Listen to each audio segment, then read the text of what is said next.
Good morning. We're having a late start, and this is going to be a little bit jumbled because there's some computer hookup necessary. So, welcome to the 2021 Hall of Fame induction ceremony. The Glenwood High School Hall of Fame was started in 2006 with the following categories: achievement, service, lifetime recognition, athletics, and possibly a posthumous nominee or inductee. The first nominee today, and forgive me, Sue and Mark, but you are going to be first after all, but Sue Sartzler is being inducted for service and is being introduced by Mark Kuhn. So could you come up?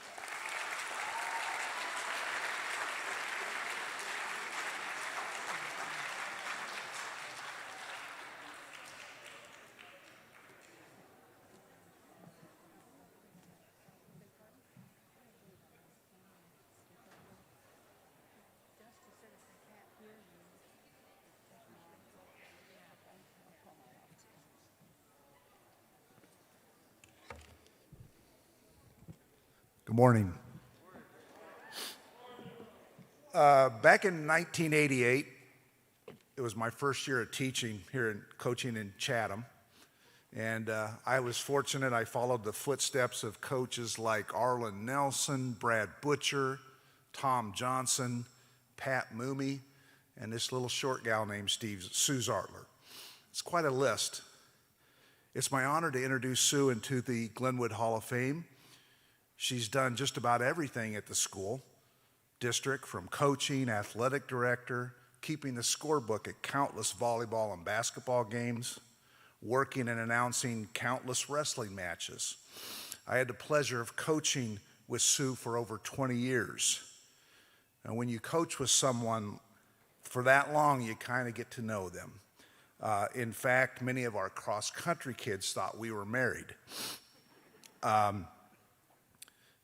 That's a scary thought. One day, my wife, Tammy, stopped by after school, and I was talking to her. Two kids came up to Sue and said, "Who's Mr. Kuhn talking to?" And Sue said, "That's Mr. Kuhn's wife." And they looked at her kind of confused and said, "Really? We thought you were married." And Tammy and Sue had a running joke as to who was the better wife, although Tammy told her more than once that she could keep him. In all seriousness, there was no one more dedicated and showed more concern for kids than Sue. She loved athletics, but most importantly, she loved kids. And I am honored to call her my friend and colleague, and I am honored to introduce her to this award. Sir?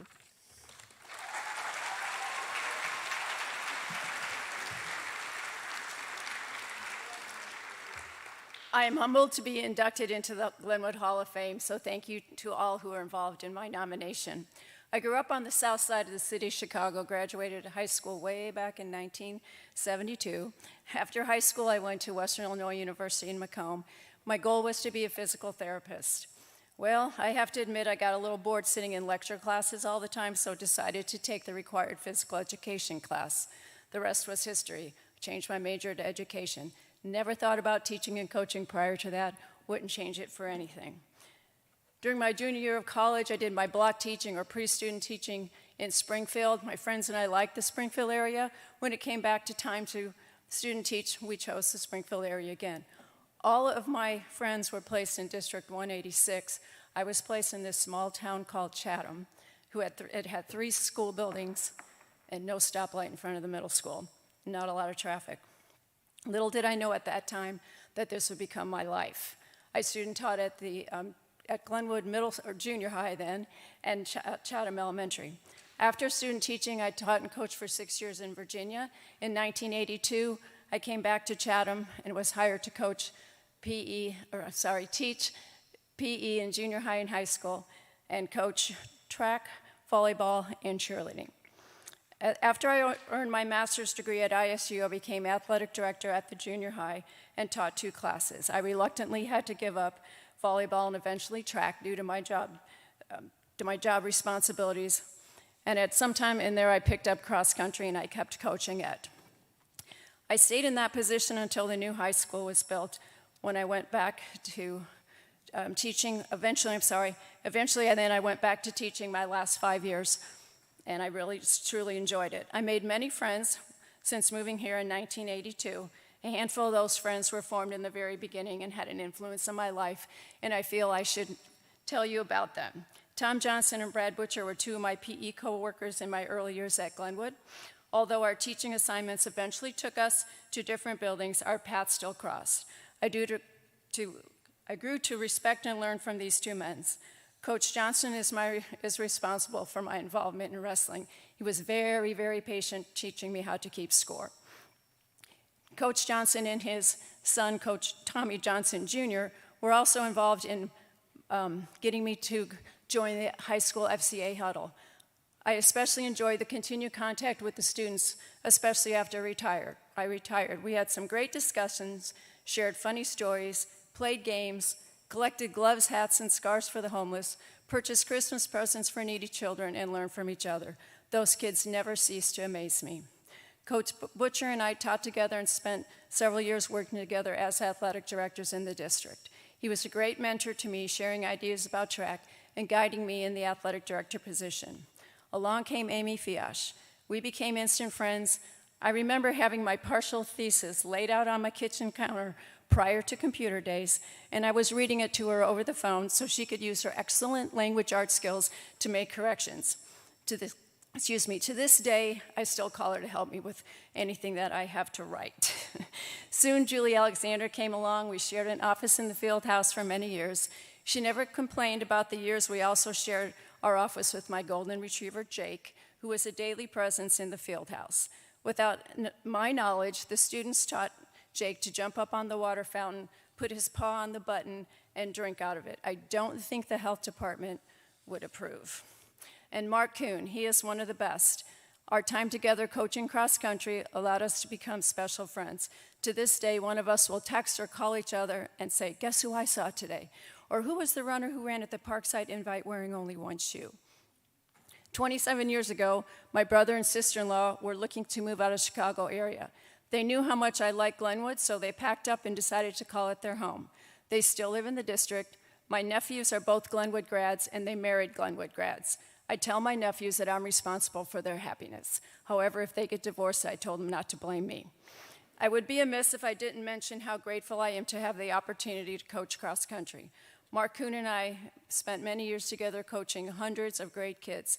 We had kids on our team of parents who we coached. We coached current cross-country coaches Ryan Staley, Mike Garber, and Frank Ferensky. Our teams experienced much success and we had fun. Besides running a lot of miles, we played silly prize game, ate a lot of freeze pops at the end of practice, had balloon fights, did a number of things to support teammates, those in need, and the community. Paul Rowlett, a former runner of ours, was doing missionary work in Chicago and running with the homeless. They were in need of running shoes. Our team went to work. They collected running shoes, their family collected used running shoes, and they loaded up the Rowlett's garage. Paul Rowlett, by the way, is the brother of counselor Mrs. Bethany Russell. Their teammate, Kaylee Wilmarth, had leukemia. They honored her by participating in a race to support Kaylee's crew. They participated in the Ice Bucket Challenge to honor Liam and Eli Rudenstad, who had ALS.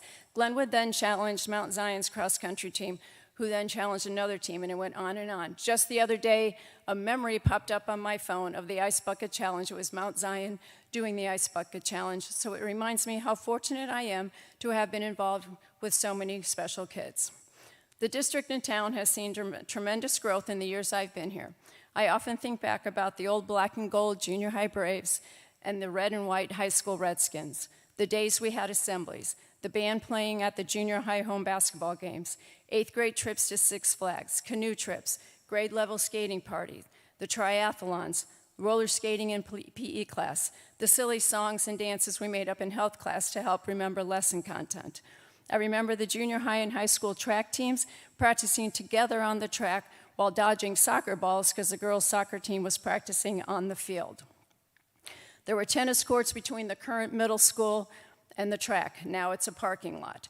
I have fond memories of the many years I took high school kids skiing in Colorado over Thanksgiving break, the weekends we went skiing in Wisconsin. I will always remember parents, students, teachers, and community members stepping up to help with whatever was needed.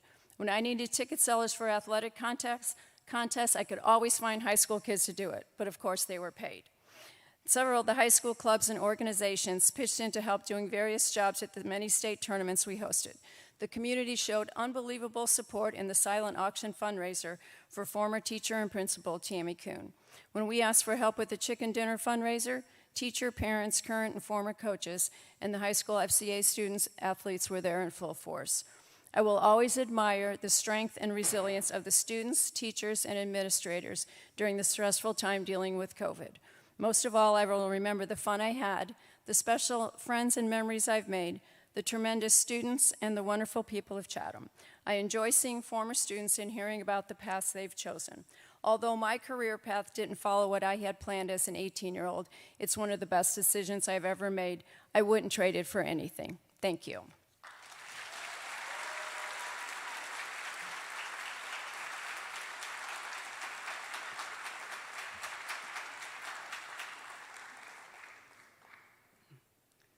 Sorry, Pat, but you're next.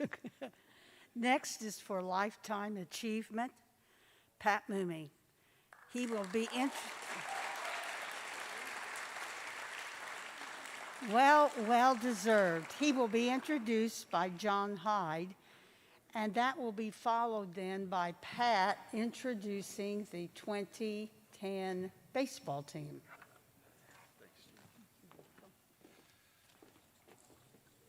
All right, I don't know how I got stuck with introducing probably known for Mr. Glenwood Athletics himself, Pat Moomi. Where do you start? I had to get a little help from this one from several people. So let's start with 893. That's how many wins he has as head baseball coach here at Glenwood. And by the way, that ranks him third on the list all time in the state of Illinois. His teams have won two state championships, 2 runner-up finishes. I think one of them could easily have been another state championship. I think it would have been a 5-foot longer, another fly ball, and it would have been number 3, and then respectively another 4th place finish. 3 super sectionals, 8 sectional titles, 20 regional titles, 17 conference titles. And I have to shout out to Mr. Rupert, Jim Rupert, on this for helping me because there's a lot of numbers here, and he helped me with that. So, and oh, by the way, he's already in the IHSA Baseball Coaches Hall of Fame. And that's just baseball. He held the scoring record here at for basketball at Glenwood High School as a player that stood for over 40 years. He's been the Glenwood varsity basketball assistant forever, helping Todd Blakeman. And they've won conference titles, regionals titles, sectionals titles, played in super sectionals.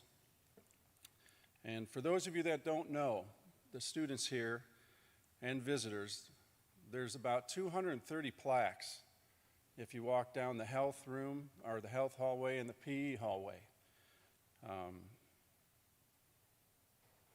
Pat has played in or coached in and won at least 40 of them. So for every 10 that you look at, he's responsible for 2 of them. That's a lot. He's taught and coached, refereed, umpired thousands of kids, mentored probably 1,000 coaches and teachers, guided many college-bound players, 10 drafted players, 4 major league players. That's a 400 average in case you're counting. 4 out of 10, that's pretty good. He always knows what to do in pressure situations. Some guys hesitate. He's always rehearsed it 100 times, and he knows the right moves to make. With all his accolades, he's never made it about himself. On camera and the paper, he's quick to credit those around him or the other team's accomplishments. The culture he's helped create here at Glenwood High School is admired and revered throughout the state of Illinois. Pat also knows when to sit back and appreciate a great moment when he sees it too. One example of this was 2010. The guys here probably don't know this, it's not a big story, but we were 1 out away from winning the state championship, and we were pummeling DeKalb. I mean, you guys probably could have beat anybody in the country that day, well, that weekend, matter of fact. But we were up 11-1, 1 out away. The out was about to be made, and these guys down here were on the top of the fence, ready to jump over and go crazy like you see on TV. They're ready to storm the field. And we as coaches, we were with them. Pat put his arm out, and he told coaches Kyle Moomi, his son, Aiden Feld, and myself, he said, wait, this is the best part. The out was made, and these guys rushed the field. I'm getting chills just thinking about it. And just to watch the elation and the celebration that was going on the field, it was quite a sight. But who does that? Pat does that. He knew how to appreciate the moment. Or the times his wife, 3 children, 6 grandkids would come to the field after a big win and just have a blast hanging out in the field together. And then you'd get to see the great family man there too. So there's so much more to say about Pat, but usually when Pat's in the building, you quickly learn to be quiet and just let him talk. So please welcome Pat Moomi.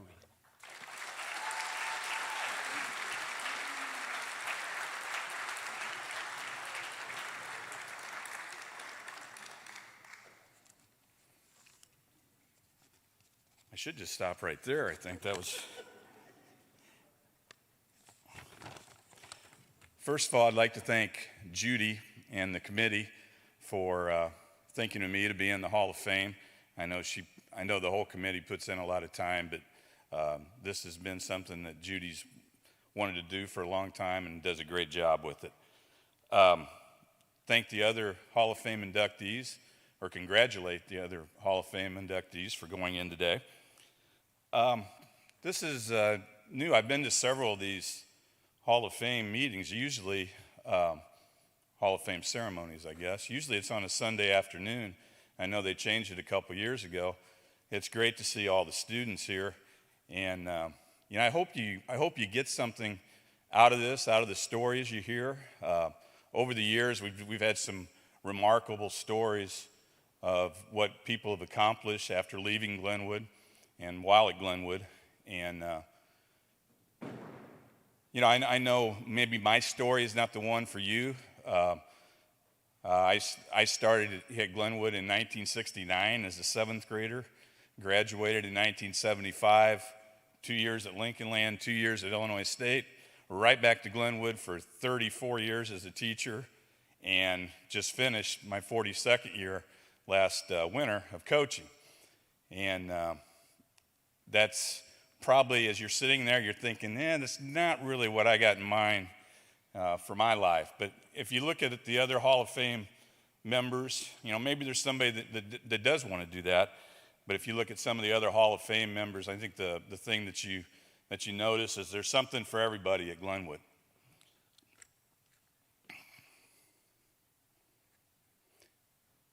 I don't have time today to thank everybody that's helped me at Glenwood. I think back, classmates, teammates, and then teachers, both that I had in school and teachers that I taught with. Same way with coaches, so many coaches over the years that, so many people here at Glenwood that I've made lifelong friends with, and that's really the best part of it. Some of the stuff John talked about with state championships and the wins, those were great. And I wouldn't trade those, but I wouldn't trade anything for the friendships that I've had over the years. So just let me, rather than start naming people, just say to everybody, as I said, coaches, teachers, people that you don't think about sometimes, the support staff, bus drivers, cooks, secretaries.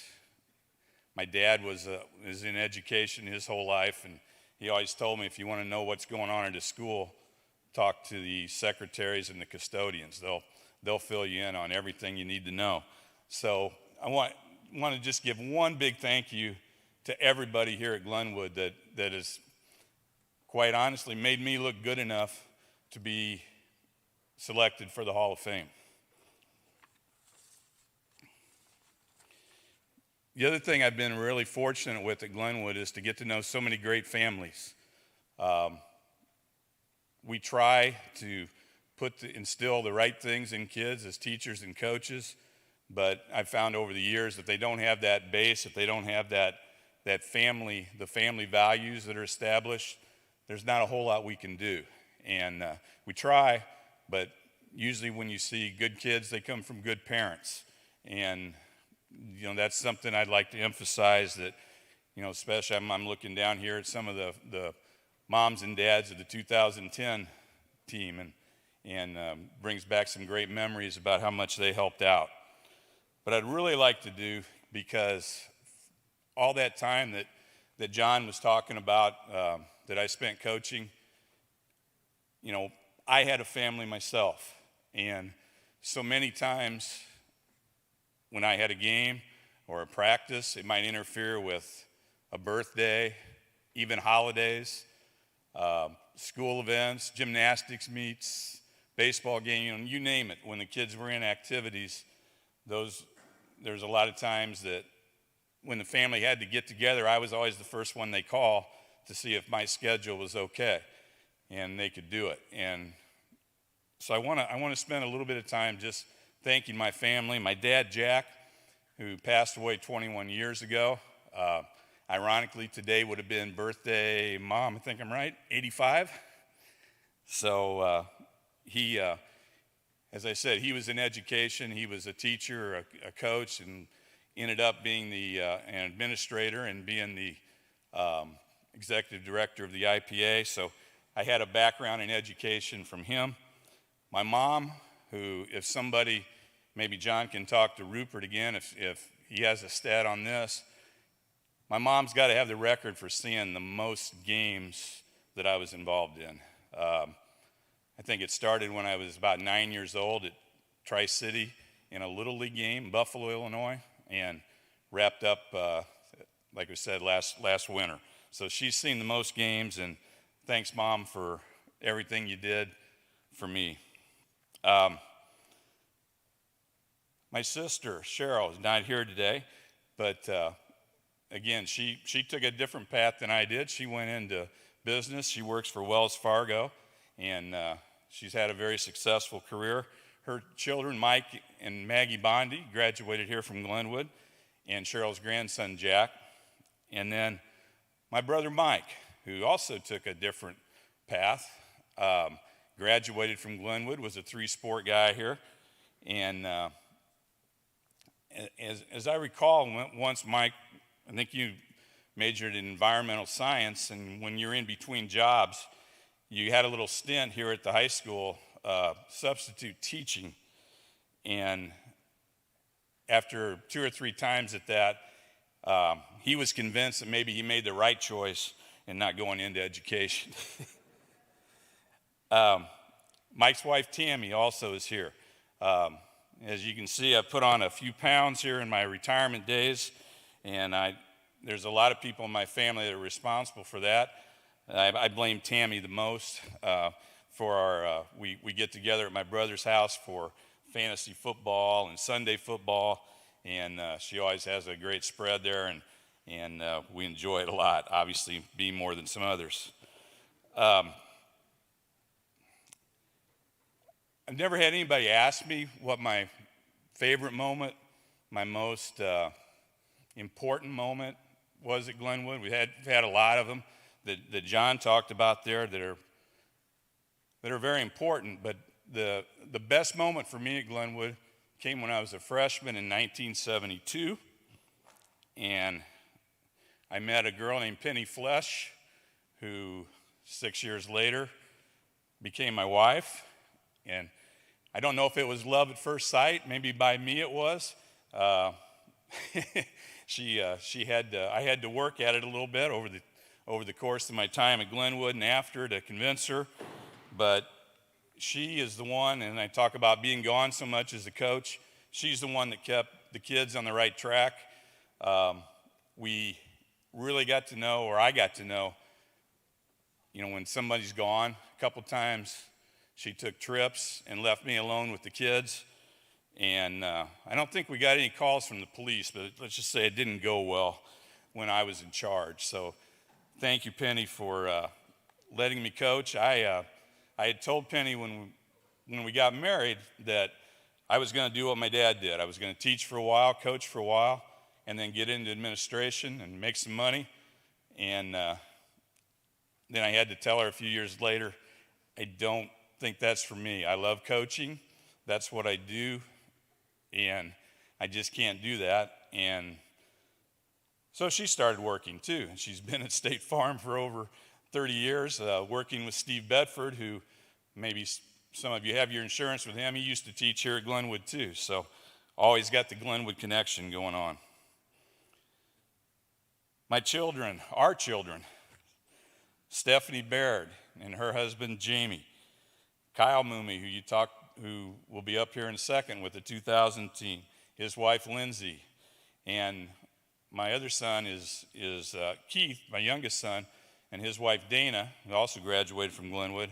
They're on their way to Hawaii right now, so they on a business trip, so they couldn't be here today.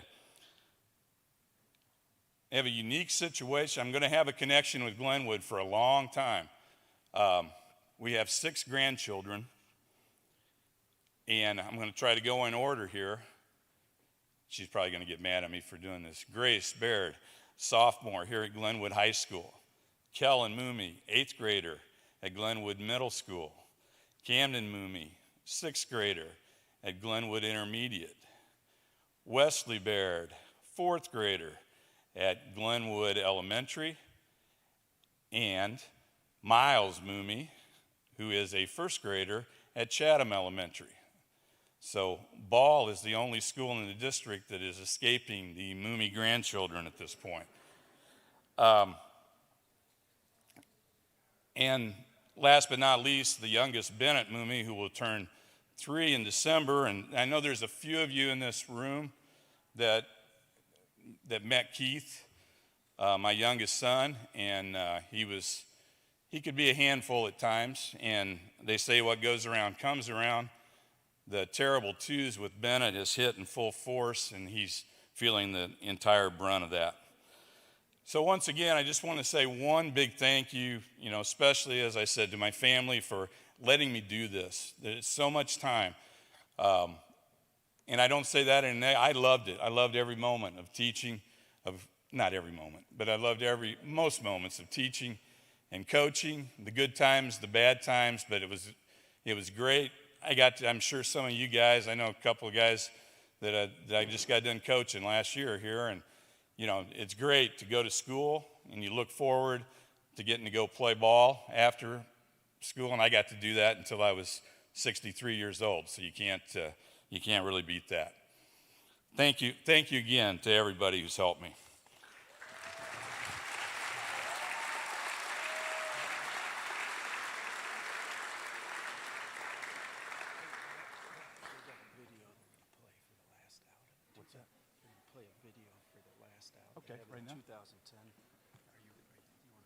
Okay, I think we have maybe have a video to show here before I call up the 2010 team.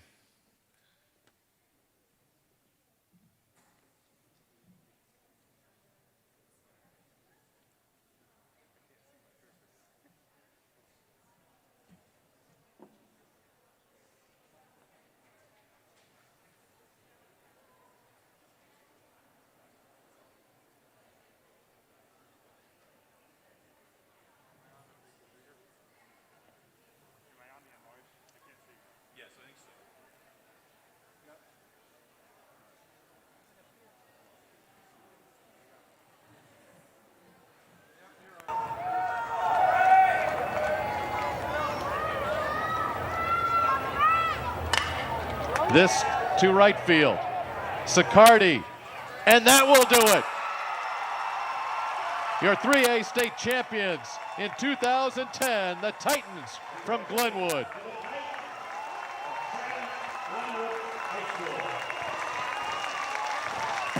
The dog pile on the mound, the fireworks in right field.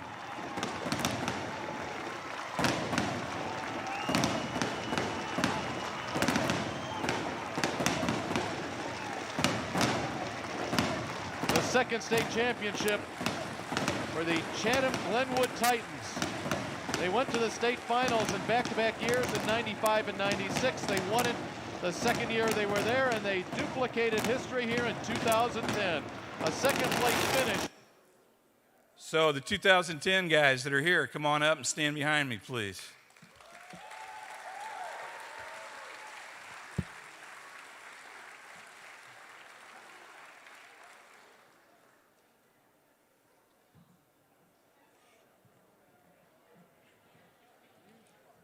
That just brought back another memory when we saw the dog pile after the game.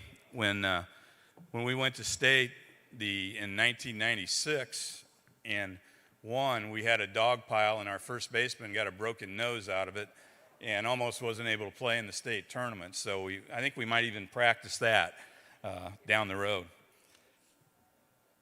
The very, to me, interesting story with the 2010 team. How many similarities there were between the 96 team and the 2010 team.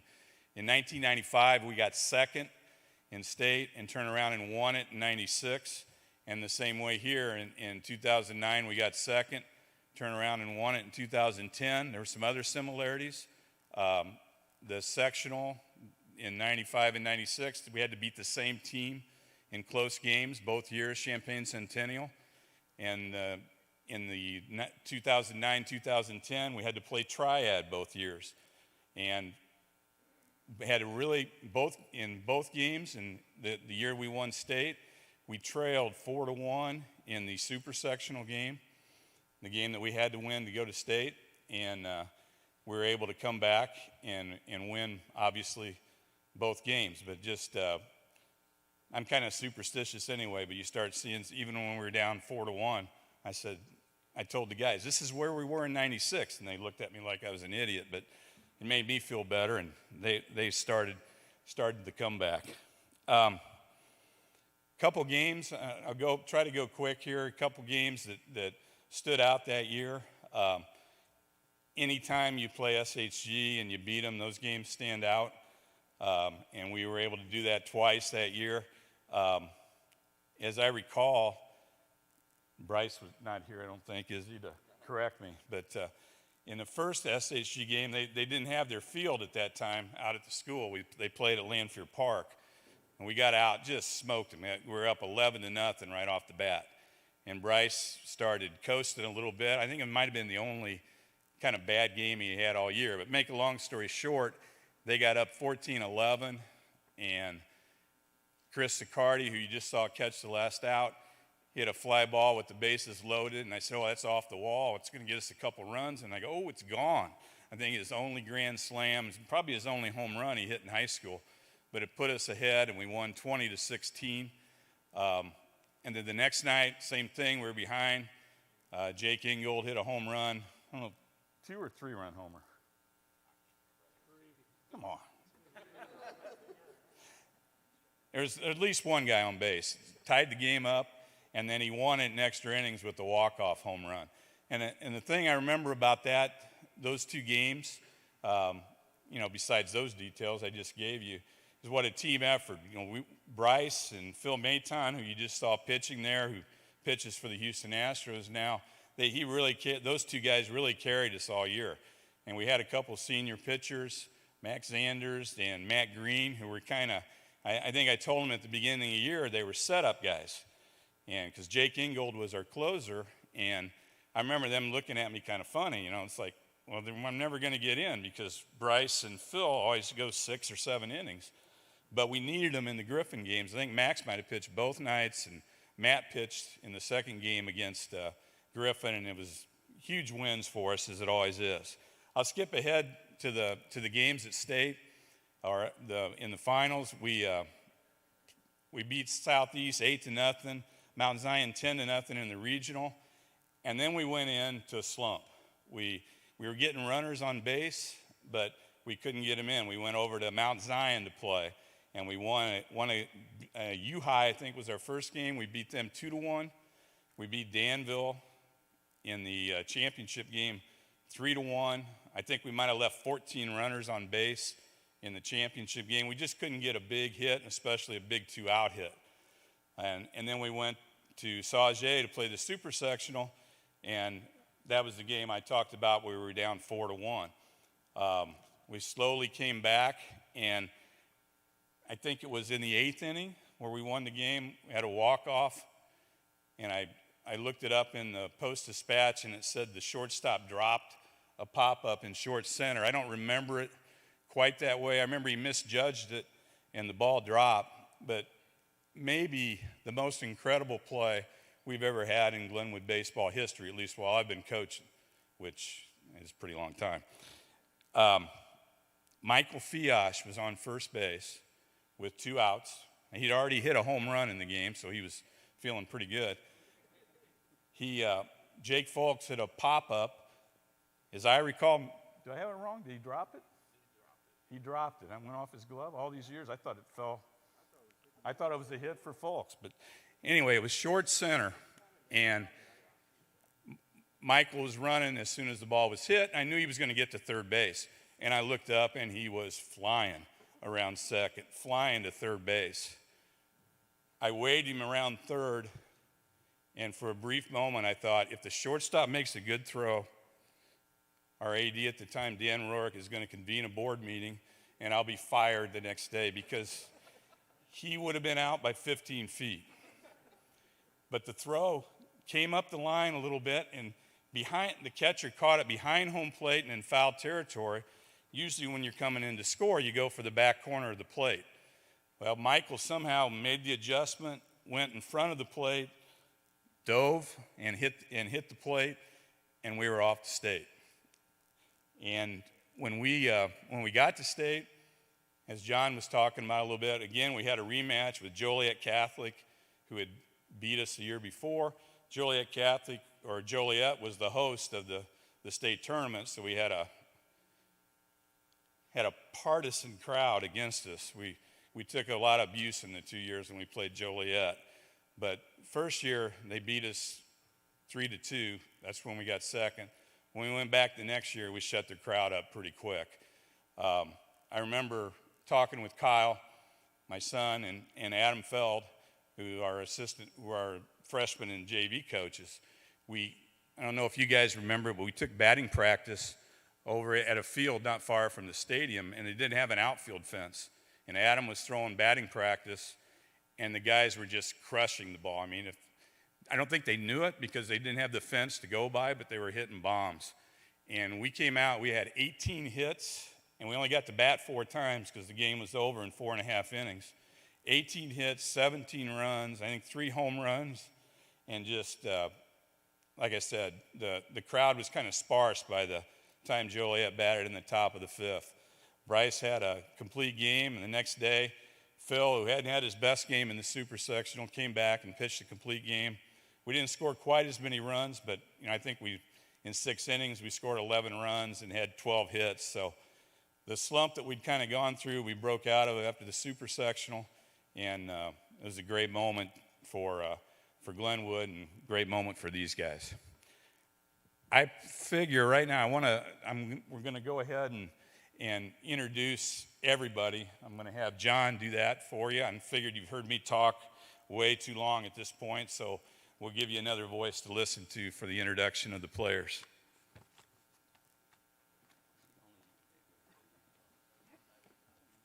Like I said, this is probably a mistake, me talking, because when Pat's in the building, you usually let him talk, but when he says for me to talk, okay. All right, first player was Conor Bryant, Zach Cormier, Michael Fiosh, Jake Folks. You can clap for him, there you go.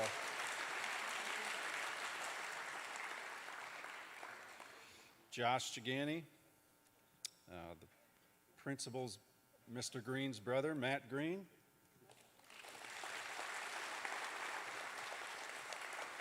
Aaron Hearn, Dallas Henderson, Josh Hobson, David Hudson.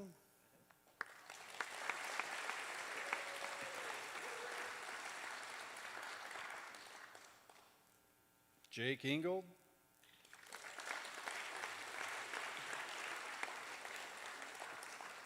Sam Ladd, Jake Lance,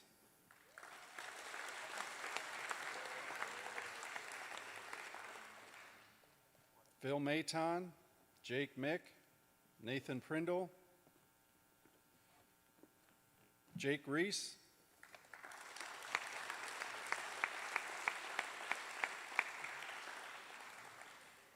Max Rhodes, Ian Richardson, Bryce Sablotny, Chris Sicardi, Colin Taylor, and Jared Turner.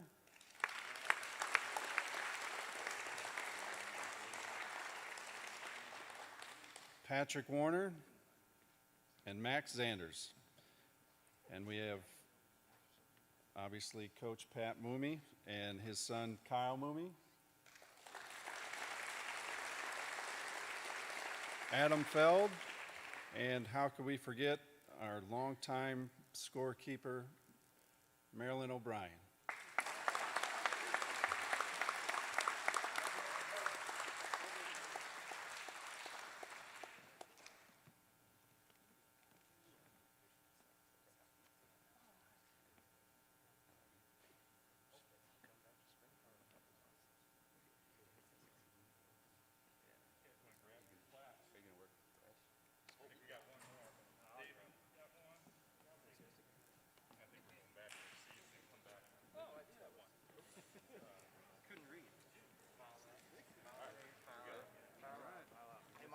Way to lead the crowd there. I don't know what to do. You guys hanging out for it? Yeah. You hanging out tonight? I'll be back.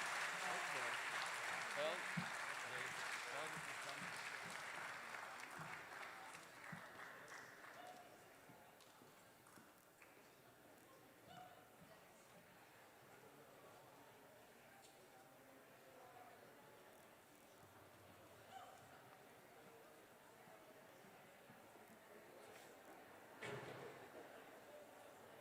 And now we have Achievement, Vince Peters, who will be introduced by artificial intelligence.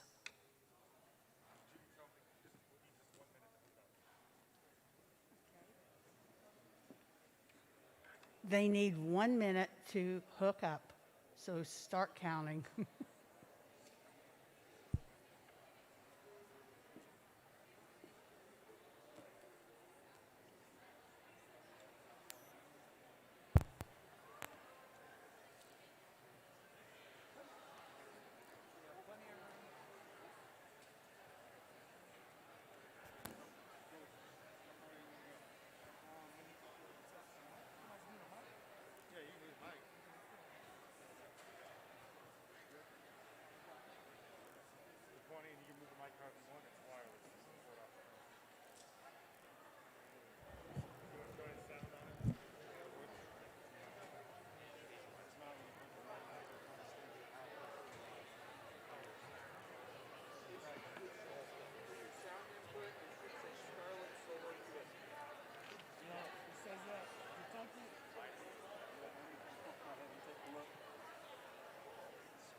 okay. You should be good to go now. And I'll be back helping you get all, making sure everything's good to go. Test, test. Thank you, everyone, for your patience. I do technology. Technology always doesn't work. Technology is hard. Innovation is hard.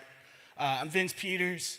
I was not able to have my parents come and introduce me, or one of my parents come and introduce me, 2000 graduate of Glenwood High School. So I'm going to have one of my chatbots that I make in my company,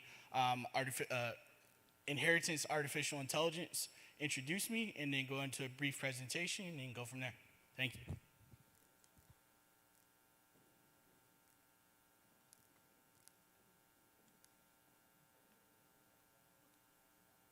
Hello everyone, I am Jarvis. Thank you for the opportunity to introduce you, Vincent.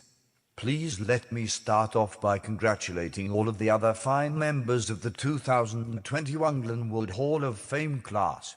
I would also like to congratulate the seniors in the class of 2022. As of today, you all have 8 months left until your graduation. Exciting times. As for you, Vincent, you graduated from Chatham Glenwood 21 years ago. My goodness, you are getting old. I don't think anyone in this senior class was alive when you graduated. While at Glenwood, you were on the 1998 state championship football team and also ran on the track team. After your graduation from Glenwood, you attended West Point and also studied at MIT and Oxford. Currently, you run an animation and artificial intelligence studio where you create cool things like myself. How about we give everyone a glimpse of what we are working on now? Yes, that sounds like a great idea. Let me pull up the video. We're here today in the 4D Fun studio. Today we're going to test out a hypothesis that I had 3 or 4 months ago, where we're going to attempt to take volumetrically captured content and merge it with animation. We'll be able to greatly minimize the CDI pipeline for animations, as well as greatly reduce the cost. We'll be able to give folks that want to see animations or high quality productions content in a significantly short amount of time and be able to, beat Disney, Pixar, and all of these other production studios to market with our content. We're going to take all the output of the exercise that we do here today and send it to our animators and see what they come up with. We're gonna be rolling in 3, 2, 1. Okay, we're rolling.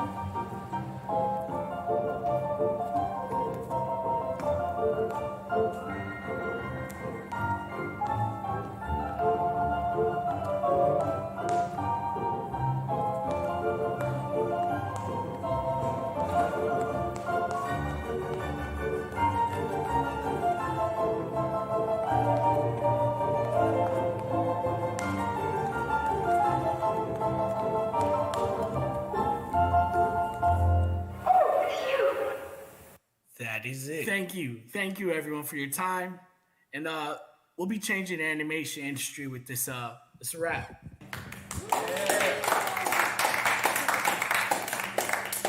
Nicely done. Great rap. So that is a small part of what I do. I would like to start off today by saying thank you to all the teachers,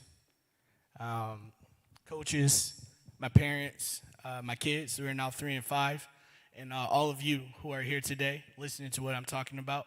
The amazing Hall of Fame inductees, the 2010 baseball team, Coach Moomi. You all played a significant role in making me the person I am today. A little bit about me. I'm working on an impossible problem. The impossible problem is, how do you extend the human experience indefinitely using technology, specifically artificial intelligence and AI? That's something I've always been passionate about since I was 4 or 5 years old, before I even knew about artificial intelligence or AI. I loved the Terminator. I knew I was going to make the Terminator. Now I'm making the Terminator. At Inheritance, like, one of the main things that we really focused on is like legacy, posterity. One of the first clients that we actually worked with, that I built a model for, that didn't believe I could build a model, was Will Smith. And with working with his family, they didn't care about, where I went to school, my family. Well, they did care about my family, but like more of the relationship with my family. They didn't care about like any of the things that people in today's society care about. They really just cared about what they called it posterity.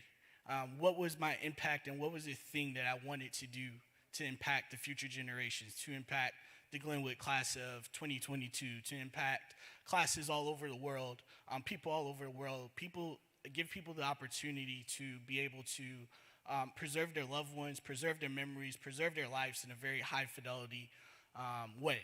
So one of the things that we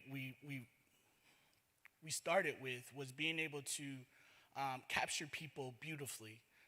And that's why we do have an animation studio, because it just really started as an artificial intelligence lab. But we do have an animation studio, and I'm going to share some of our actual work from our animation studio.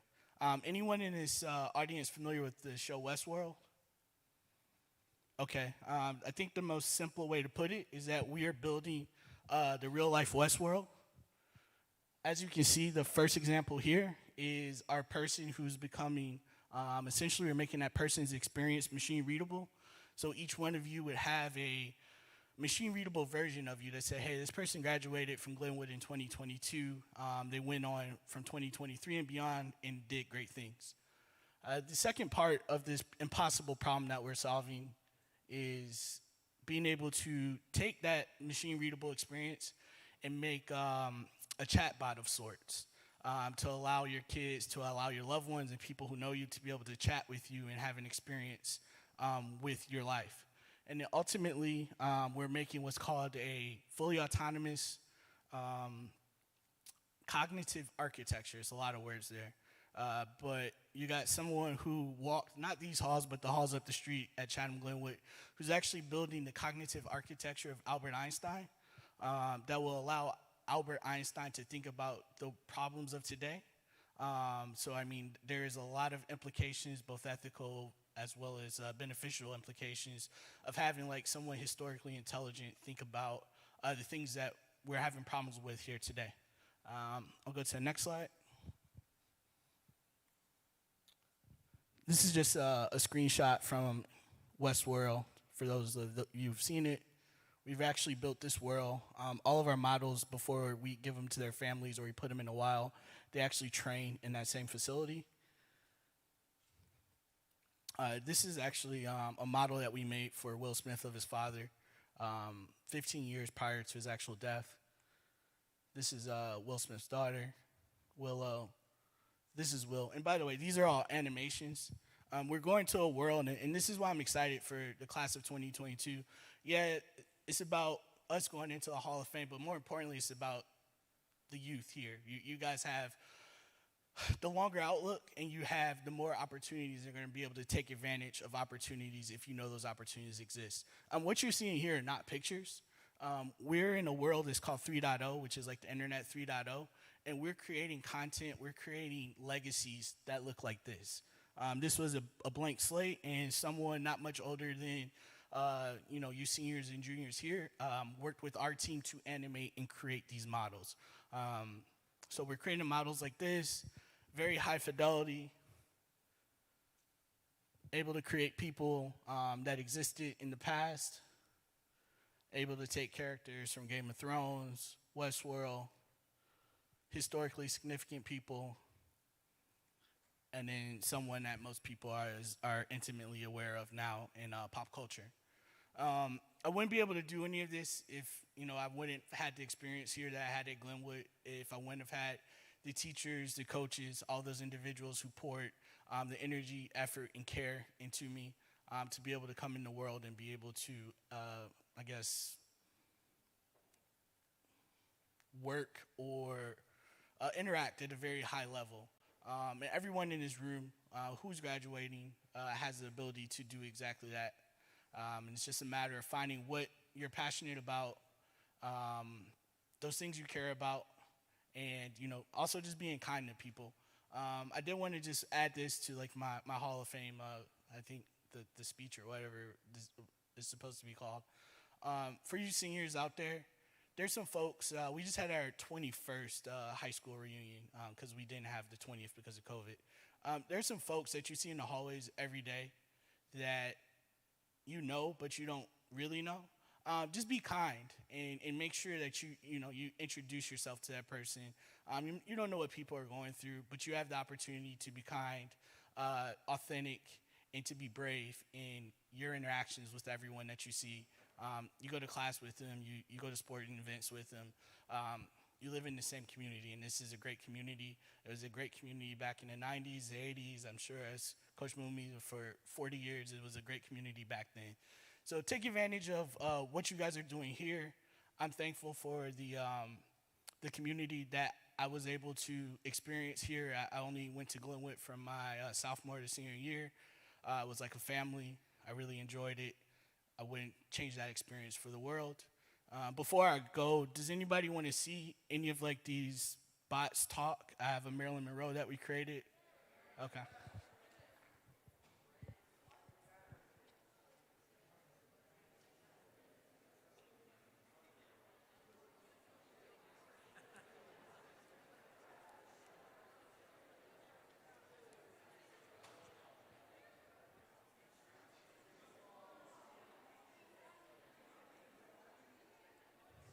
All right, so let me make sure this works.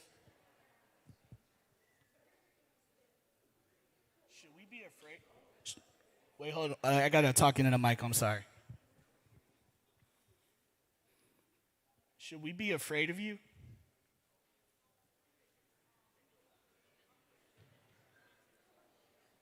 No, nobody's scared of me. She's talking. Let's see if I can get more volume here.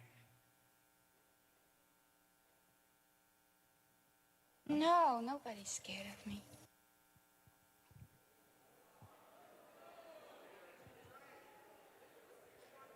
Are you the most beautiful AI? You guys want Drake? Well, I'll have to make Drake, and when we finish the project with Drake, we'll have to bring it back and show you all. I'm not. Yes, sure. Don't let me fool you. I'm not. But this is what we're capable of doing. This is the world that we're moving into.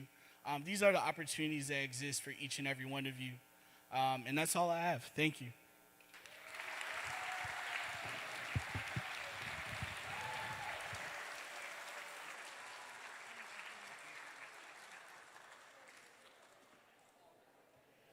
And that concludes the ceremony for 2021.